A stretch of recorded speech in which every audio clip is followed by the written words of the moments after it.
Bueno, profe, Bueno, entonces se había cortado el Zoom. ¿Puedes seguir con lo que estaba explicando de la cajita?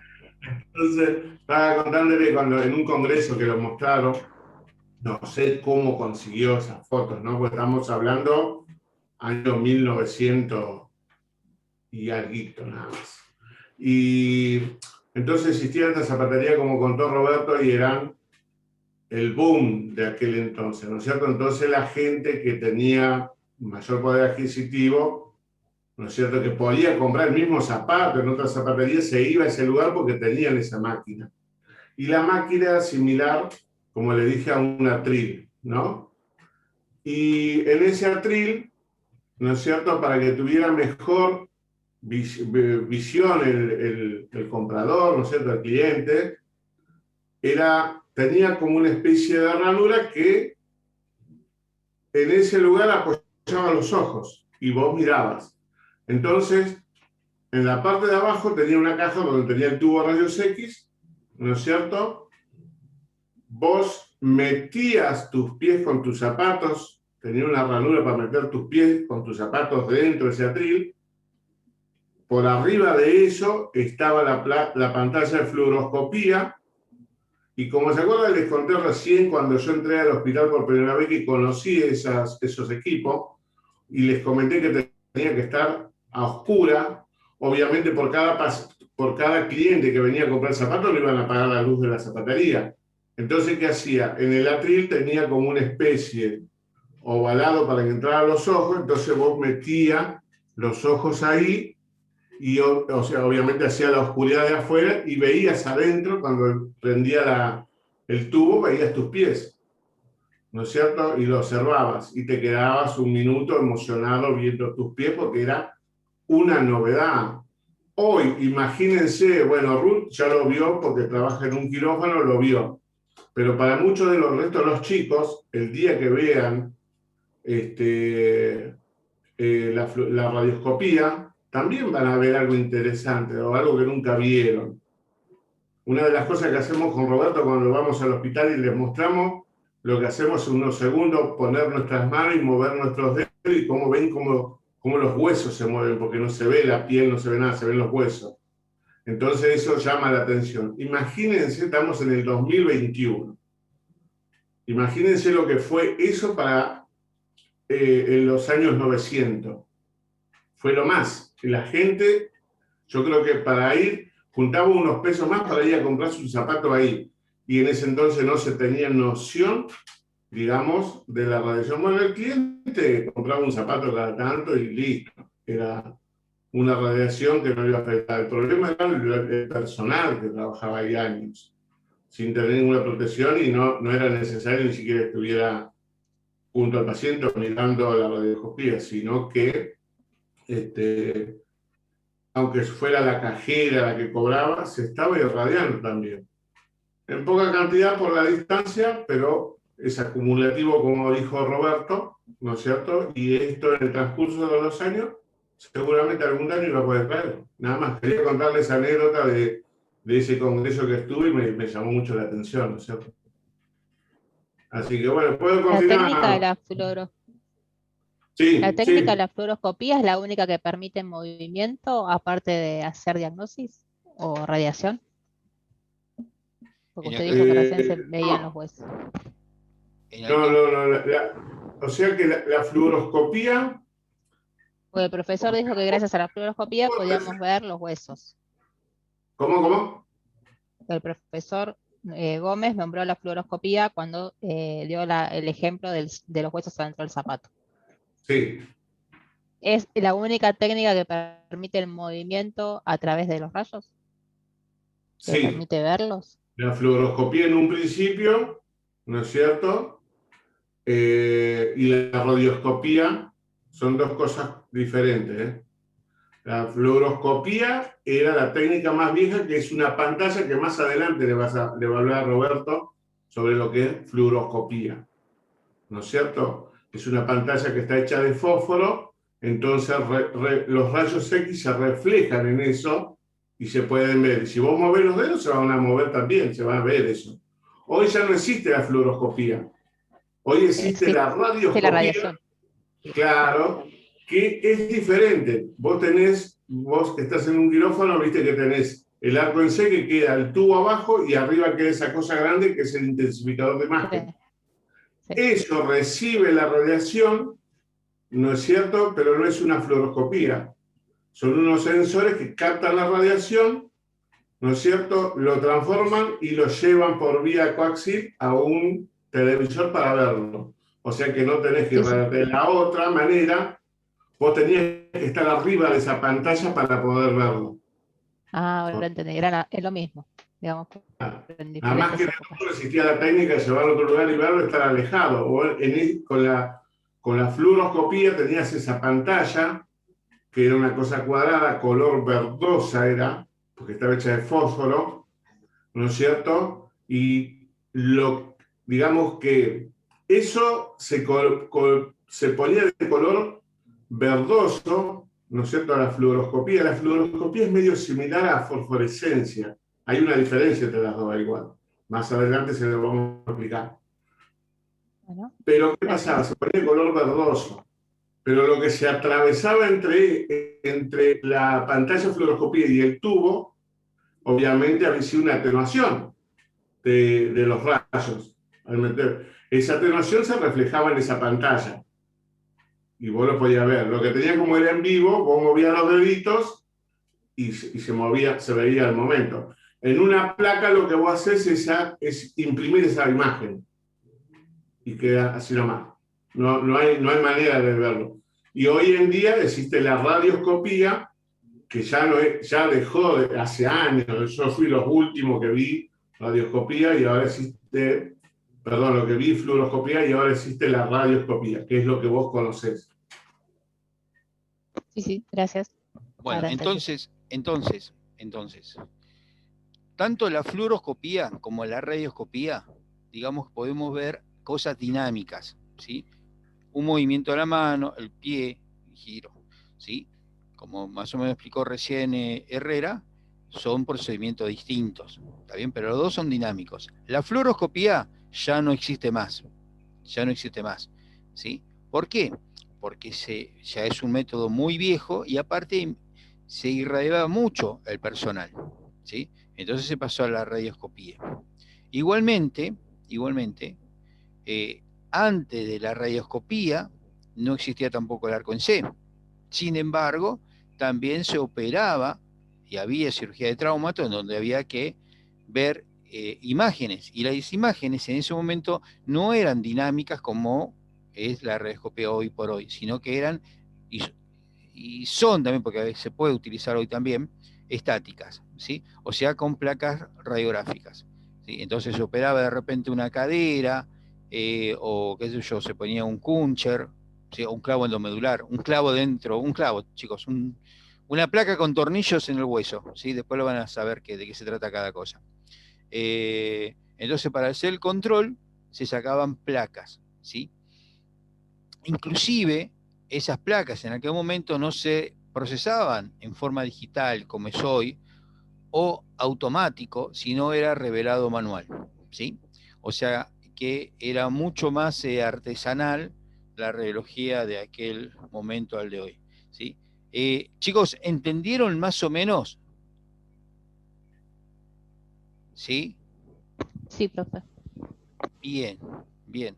Recuerden este ejemplo de los zapatos porque tal vez después más adelante lo utilicemos, ¿sí? Un poquitito más cuando veamos dosimetría. Bueno, sigamos con esto. Entonces, sabía o se empezó a ver que había, ¿no es cierto?, ese problema con la radiación y entonces se empieza a intentar blindar, ¿no es cierto?, para que las personas estuviesen menos expuestas a los rayos X. ¿Sí? Lo primero que se hizo fue blindar parcialmente el tubo con una calota de vidrio grueso, ¿sí?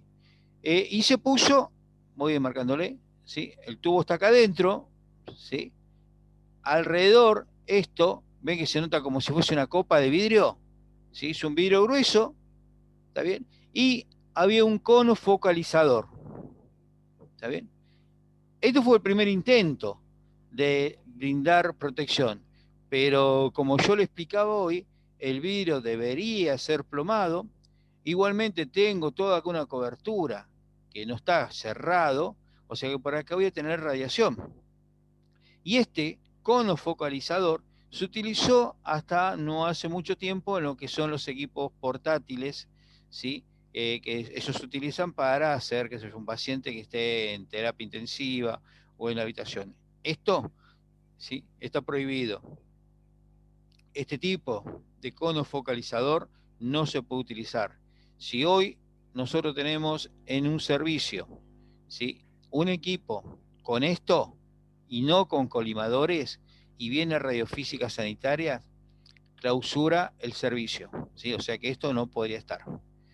Bueno, esto fue el avance tecnológico que hicieron hasta 1913, en donde ahí empieza a participar otro ciudadano ilustre, que era Collins, que presentó un nuevo tubo, en este caso un tubo electrónico, ¿sí?, y que obtuvo un montón, ¿sí?, de avances muy significativos con respecto a lo que era el tubo iónico, ¿sí?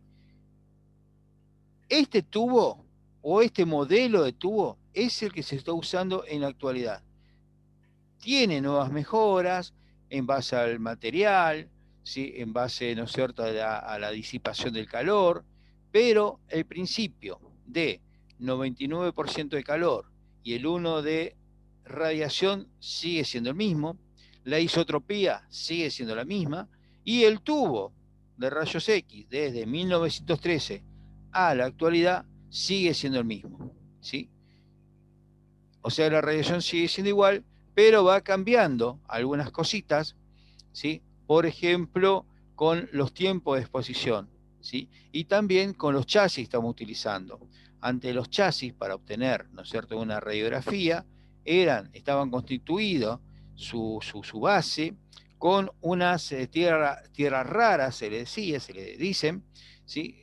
Y nosotros decíamos que era un chasis lento o de emisión azul. Eso significaba que el tiempo de exposición era muy largo, ¿sí? Y eso hacía de que el paciente se exponía más a la radiación, ¿sí? Radiofísica sanitaria exige que esos tiempos se reduzcan, por lo tanto, los equipos ahora son de alta frecuencia, ¿sí?, con lo cual eso significa que el disparo, si se acuerdan cuando nosotros vimos eso de kilovolt pico que hacía así una curva, ¿sí?, cuando llegaba a 60 teníamos el máximo. Bien, ahora eso no es una curva así como si fuese, ¿no es cierto?, una parábola, sino que ahora sube directamente en forma vertical, ¿sí?, el máximo de la energía, y ahí me hace el disparo, ¿sí?, en tiempos más cortitos. Y a eso le sumamos también el tema de las pantallas reforzadoras, y a eso le sumamos también ahora la digitalización. Todo eso apunta a que el tiempo de exposición de los pacientes a la radiación cada vez sea menor, dando menor radiación al paciente y menor radiación secundaria a la que podríamos percibir nosotros. Pero el principio del tubo de rayos X de 1913 sigue siendo el mismo, ¿sí? ¿Está más o menos el concepto? ¿Sí? Muy bien. ¿Cuáles fueron los cambios que tuvieron, ¿no es cierto?, ese tubo electrónico con respecto al iónico? En este caso se trata de un tubo que está al vacío, ya no tiene gas, no tiene nada dentro, está al vacío. Y la fuente de electrones, ¿sí?, es un cátodo caliente. Y acá es donde vamos a empezar a ver entonces y relacionarlo con lo que ya hemos visto, que era, ¿se acuerdan?, la nube de electrones, el efecto Joule, el Edison, todo eso, ¿sí?, lo vamos a ver aplicado acá, ¿sí?, en este tipo de tubos, ¿sí? Otra cosa que se puede hacer con este tipo de tubos es seleccionar por separado el kilovolt pico, ¿sí?, y la intensidad, o sea, la cantidad de radiación. ¿Está bien? Este tubo, ¿sí?, el tubo electrónico o tubo de Collins, también se lo conoce como de cátodo caliente. ¿Sí? Cátodo caliente, ¿por qué? Porque es donde voy a tener, ¿no es cierto?, esa concentración, esa nube de electrones, ¿sí? Esto básicamente, fíjense cómo cambió totalmente y radicalmente la generación de los rayos X. Estos tubos de rayos van a contar de 4 partes fundamentales: la calota protectora, la envoltura, y algo que ya lo hemos mencionado y ahora lo vamos a ver más en detalle, el ánodo y el cátodo. ¿Sí? Vamos con la calota protectora. Entonces, nosotros ya hemos dicho, y ustedes recuerdan, que la radiación se produce por medio de frenamiento. Ese electrón, ¿sí?, que migra, impacta, se frena bruscamente y tengo formación de rayos X. Pero esos rayos X son isotrópicos, es decir, que van con la misma intensidad para todas las direcciones. ¿Sí? Eso ya también tenemos otro concepto incorporado. Ahora bien, tenemos un haz que está formado por rayos X emitido a través de la selección especial del tubo de rayos X, se llama ventana. ¿Qué es eso? Es que de toda esa, ¿no es cierto?, rayos que salieron para todos lados, van a salir solamente al exterior por un solo lugar, que va a ser una ventana. ¿Sí? Esa ventana, ¿sí?, va a ser por donde van a salir los rayos X de distintas longitudes de onda. Los restantes tubos, ¿sí?, los restantes rayos se van a escapar a través de la carcasa, ¿sí?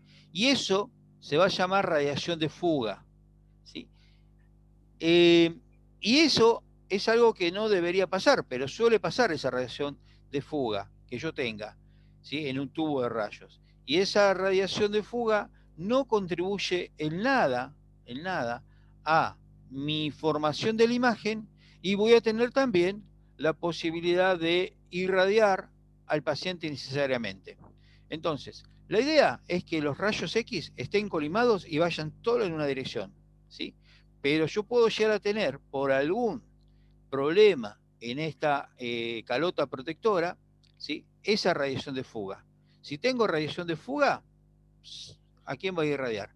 Al paciente. Y no va a ser una radiación secundaria, ¿viste? No va a ser radiación secundaria, sino va a ser radiación primaria que sale del tubo.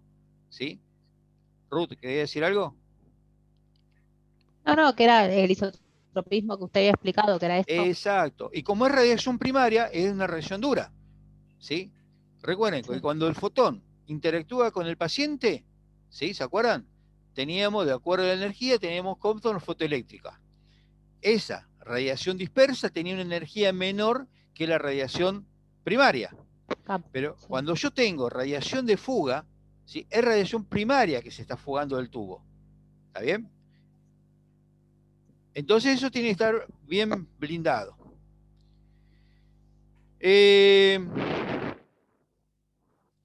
O sea que si yo tengo, fíjense acá este ejemplo que dan, una carcasa protectora que esté bien diseñada.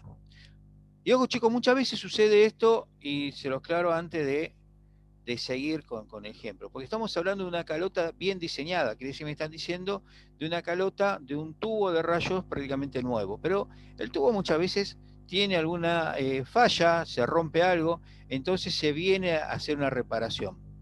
Muchas veces el técnico, si no le coloca el blindaje bien, básicamente el tubo de rayos, vamos a suponer que es así, ¿no es cierto? ¿Sí? Y por acá me van a salir los rayos.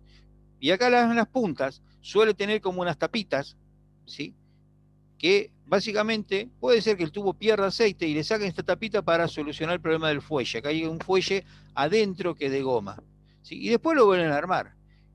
Por lo general esto es solamente aluminio. Nosotros, ¿qué hacemos? Hacerle, para tener mayor seguridad, le ponemos adentro plomo, ¿sí? O sea, voy a tener plomo acá y la calota está blindada y reducimos, ¿no es cierto?, la radiación de fuga, ¿sí? Pero si ese plomo no llega a estar, ¿sí?, o no se lo ponen, o no está, o se armó mal, ¿sí?, esa posibilidad de aumento de radiación de fuga es mayor. Ahora, si está todo bien diseñado, esa radiación de fuga, ¿sí?, fíjense, es menos de 100 milirad, es otra unidad ¿sí?, de radiación por hora a 1 metro de distancia, ¿sí? O sea, prácticamente cuando esa calota está bien diseñada, esa radiación de fuga es muy, muy mínima, ¿sí?, que no llegaría, ¿no es cierto?, a hacer ningún tipo de daño. Obviamente que nosotros, si estamos en un servicio de rayos y tenemos este tipo de radiación de fuga, por más que sea mínima, ¿sí?, puede llegar a ser, ¿no es cierto?, esa radiación que va a llegar a nosotros. Por eso utilizamos el dosímetro, ¿sí? O sea que nosotros como profesionales vamos a estar medidos en la dosis de radiación absorbida, ¿sí?, que no lo va a tener la enfermera de piso. La enfermera que está en piso no va a tener un dosímetro, pero sí es muy probable que el dosímetro lo tenga una enfermera que esté en un área que puede ser hemodinamia, que puede ser, no sé, la enfermera que está también en el servicio de rayos, la enfermera de quirófano, ¿sí?, también puede llegar a utilizar el dosímetro porque está con esa radiación. También en esta calota vamos a tener, ¿no es cierto?, unos enchufes, ¿sí?, que es en donde van a entrar los cables de alta tensión.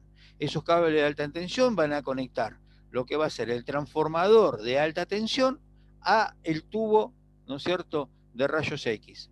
Que esos también tienen que estar bien diseñados, ¿sí?, para que no haya fuga de radiación y también para que no haya, ¿no es cierto?, una descarga eléctrica en forma accidental. En los primeros tubos, ¿no es cierto?, de rayos X, había o solía haber otro tipo también de peligro para el radiólogo, que no era solamente la radiación, sino que también era peligro de electrocución, ¿sí? Inclusive, para hoy que hablábamos el tema este de pie con apoyo, había algunos muy viejos equipos en donde por encima del tubo pasaban cables, ¿sí? Y cuando el paciente se paraba arriba de la mesa para hacer un frente de pie con apoyo, resulta que por la cercanía que estaba podía ser un arco volcaico y también, ¿no es cierto?, que el paciente sienta el paso de la electricidad. Bueno, todo eso hoy ya no sucede, ¿sí? Herrera, tu aporte. No, creo que quedó bien clarito, ¿no es cierto? Hoy los equipos de ahora tienen mucha tecnología.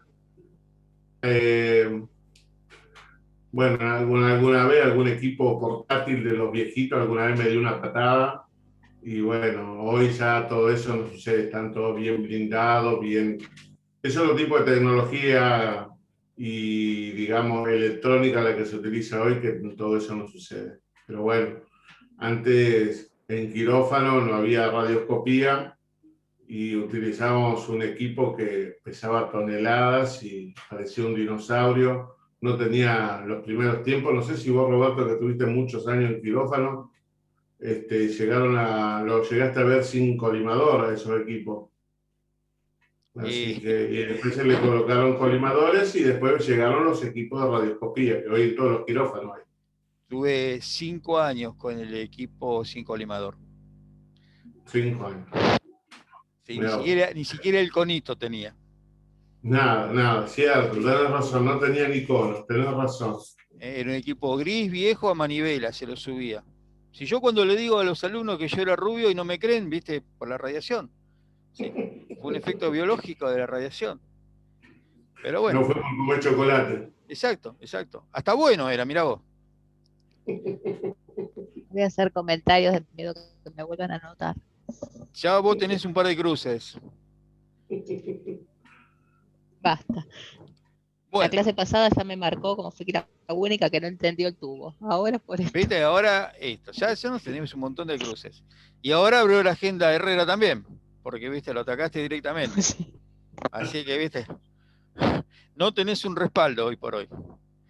Bueno, chicos, esa calota, aparte de tener, ¿no es cierto?, esa protección blindada, aparte de tener, ¿no es cierto?, esos enchufes para los cables de alta tensión, tiene también soporte mecánicos, ¿sí?, como para que ese tubo de rayos, ¿no es cierto?, digamos, primero que esté un soporte para el brazo en donde por la columna se va a poder mover. Yo muevo los brazos y estoy fuera de foco, no me van a ver, ¿sí? Y también lo que tiene, ¿no es cierto?, es para darle protección, ¿no es cierto?, a esa ampolla. Es muy difícil de que haya una mala manipulación, ¿sí?, y se golpee esto, pero puede llegar a pasar en forma accidental, ¿sí?, de que haya, ¿no es cierto?, algún golpe, entonces esto le da una cierta protección también. Algunos tubos de rayos, ¿sí?, tienen otra protección, ¿sí?, que es con aceite, ¿sí? Es un aceite dieléctrico y le va a dar una, digamos, protección, no solamente mecánica, sino también un amortiguador térmico, ¿sí? Recuerden que el tubo levanta mucha temperatura, ¿sí? Y este aceite, ¿no es cierto?, que va a estar alrededor tubo, pero ¿se acuerdan que yo le dije hace un ratito que a veces tiene una tapita? Que esa tapita se sale. Ah, lo aprovecho acá. ¿Ven esta tapita? ¿Ven? Bien. Este tiene, ¿no es cierto?, no por aceite, sino por aire, se ventila.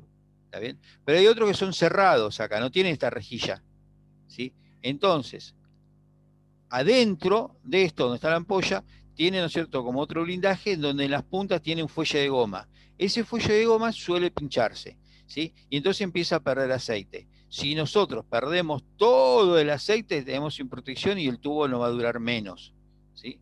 No va a durar menos, ¿sí? Entonces ese aceite me da esa posibilidad de esa blindaje térmico, ¿sí? Y también, digamos, una protección mecánica.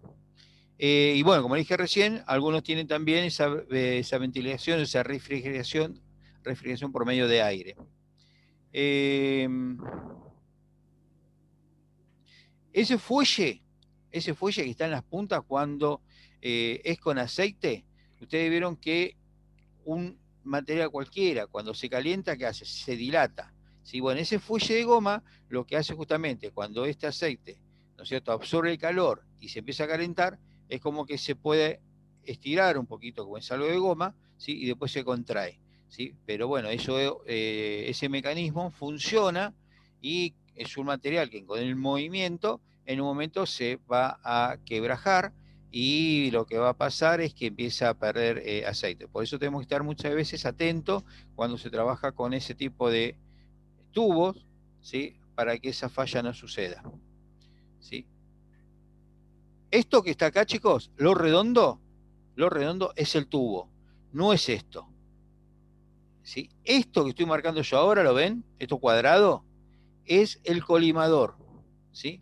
Y cuando nosotros hablemos de distancia de tubo película, se habla desde acá, ¿sí?, que acá es donde está la ventana, ¿sí?, esa ventana por donde van a salir los rayos, ¿sí?, a la placa, ¿sí? No se toma en cuenta desde acá, ¿sí?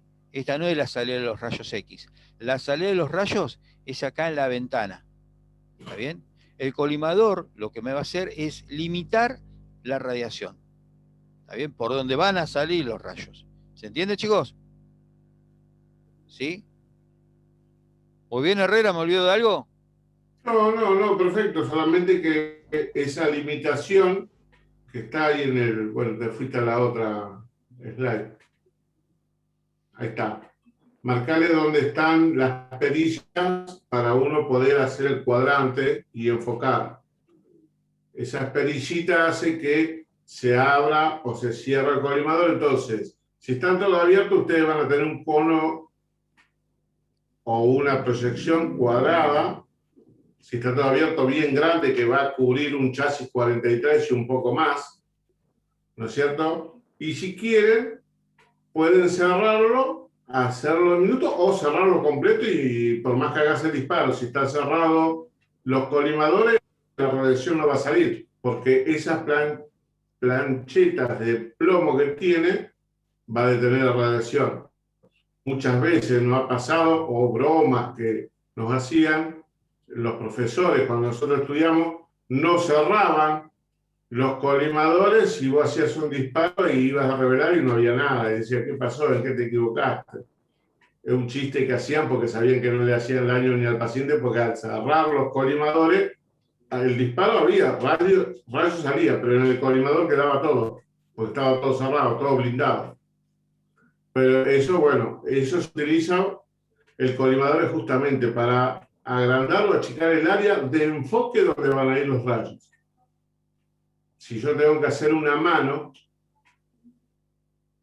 no es necesario que abra todo el colimador, solamente enfoco el tamaño de una mano, algo de este tamaño. Si yo tengo que hacer un abdomen en una placa, lo abro todo porque tengo que ubicar todo el abdomen. Entonces, el colimador es muy útil porque enfoco en un solo lugar y concentro más la radiación en ese lugar, ¿no es cierto?, que abriéndolo todo. ¿No es cierto? Es otra manera de protegerse también. Bien, entonces, chicos, este es el tubo, ¿sí? Este es el brazo que va a estar unido a la columna, ¿sí? Y esto tiene movimientos que va a estar subiendo, bajando, rotando, ¿sí? Y hay equipos que tienen también un movimiento, ¿sí? Digamos, lateral, o sea que lo puedo llevar para adentro y traer hacia afuera, ¿sí? Estas dos perillitas que yo le marqué recién son el colimador, que van a cerrar en un sentido o en el otro, ¿sí? Esa lámina de plomo para limitar la zona que quiero irradiar. Si yo quiero irradiar solamente un dedo, no hace falta que irradie hasta el codo. ¿Está bien? Y acá, en este colimador, ven acá este puntito que es esta rayita gris. ¿La ven? En este equipo es donde está la luz. ¿Qué es la luz? La aprieto ahí y se prende una luz como si fuese una linterna. Esa linterna es lo que va a reflejar sobre el chasis o el paciente la zona que quiero, ¿no es cierto?, irradiar. Es muy normal, y hasta yo lo diría si no fuese radiólogo, esta luz tiene un timer, un tiempo, ¿sí? Yo lo aprieto, ¿sí? Dura 1 minuto, 1 minuto y medio, 2 minutos, y la luz se apaga. ¿Está bien? Hay otro equipo que son más manuales, que tienen una perillita, y si yo no bajo la perillita está siempre prendida, y se va a quemar más rápido la luz. Ahora, muchas veces lo que el paciente se le va a decir es que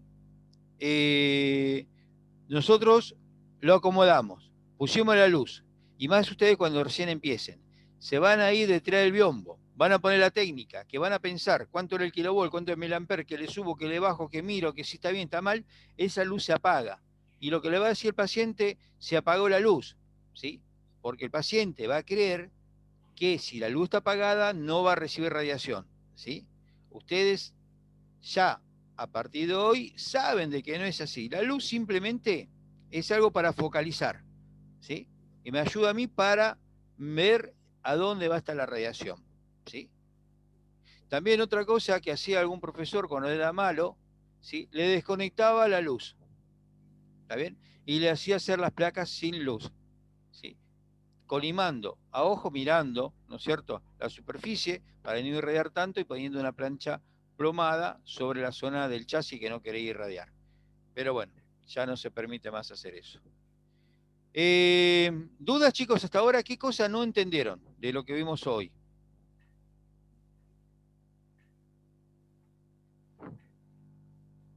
Bueno, entendieron todo. Esto me da ganas de tomar un examen. Hablando de examen, el día jueves vamos a hacer un cónclave con el profesor Herrera y otros profesores más de radiofísica, invitados para esta, y vamos a hacer un ensayo, ¿sí? A ver si les llega, chicos, el formulario, ¿sí? A ver cómo lo resolvemos, ¿sí? Le vamos a poner preguntas de índole, ¿no es cierto? Por ejemplo, el chocolate feo. Y ustedes van a poner sí, no, ¿no es cierto? No importa en este caso ni la pregunta ni la respuesta, pero sí contesten, chicos, ya sea por la computadora, ya sea por celular, ¿sí? Traten de cumplir la consigna en el tiempo que le vamos a dar, ¿sí? Le vamos a mandar el formulario a una hora determinada, lo van a poder abrir, y en un momento determinado lo van a mandar, fuera de ese horario no se pueda poder recibir, ¿sí? Para ver que todo nos llegue bien y cuando hagamos el examen real no tener problema. Y si hay algún problema en este simulacro, ¿sí? Bueno, vemos cómo lo solucionamos, ¿sí? ¿Entendieron? Sí, profe. Profe, a mí, por ejemplo, me andaban dando re mal el Classroom. Yo subía Sí. los trabajos y se entregaban, por ejemplo, pero cuando yo quería abrir el trabajo, me salían como dañados. Y cuando yo los bajaba, o sea, ni siquiera después me los dejaba abrir con el celular, ni con la computadora, ni con nada. Yo no sé si es mi Classroom o a alguien más le pasa lo mismo, pero a mí me andaba pasando eso. Por ejemplo, el otro día en el trabajo de matemática lo tuve que subir 3 veces para que se suba bien. Sí. Bueno, para eso son estos simulacros que vamos a hacer. Yo me parece que eso, Rocío, ¿no? Me parece que no tuvo problema el profe Herrera en mirar tu trabajo, ¿sí? Igualmente el jueves Sí, lo vamos sí, a... bueno, hay algunos que sí, sí se me subieron bien, pero Sí. últimamente no sé por qué. Yo no sé si es mi Word que anda mal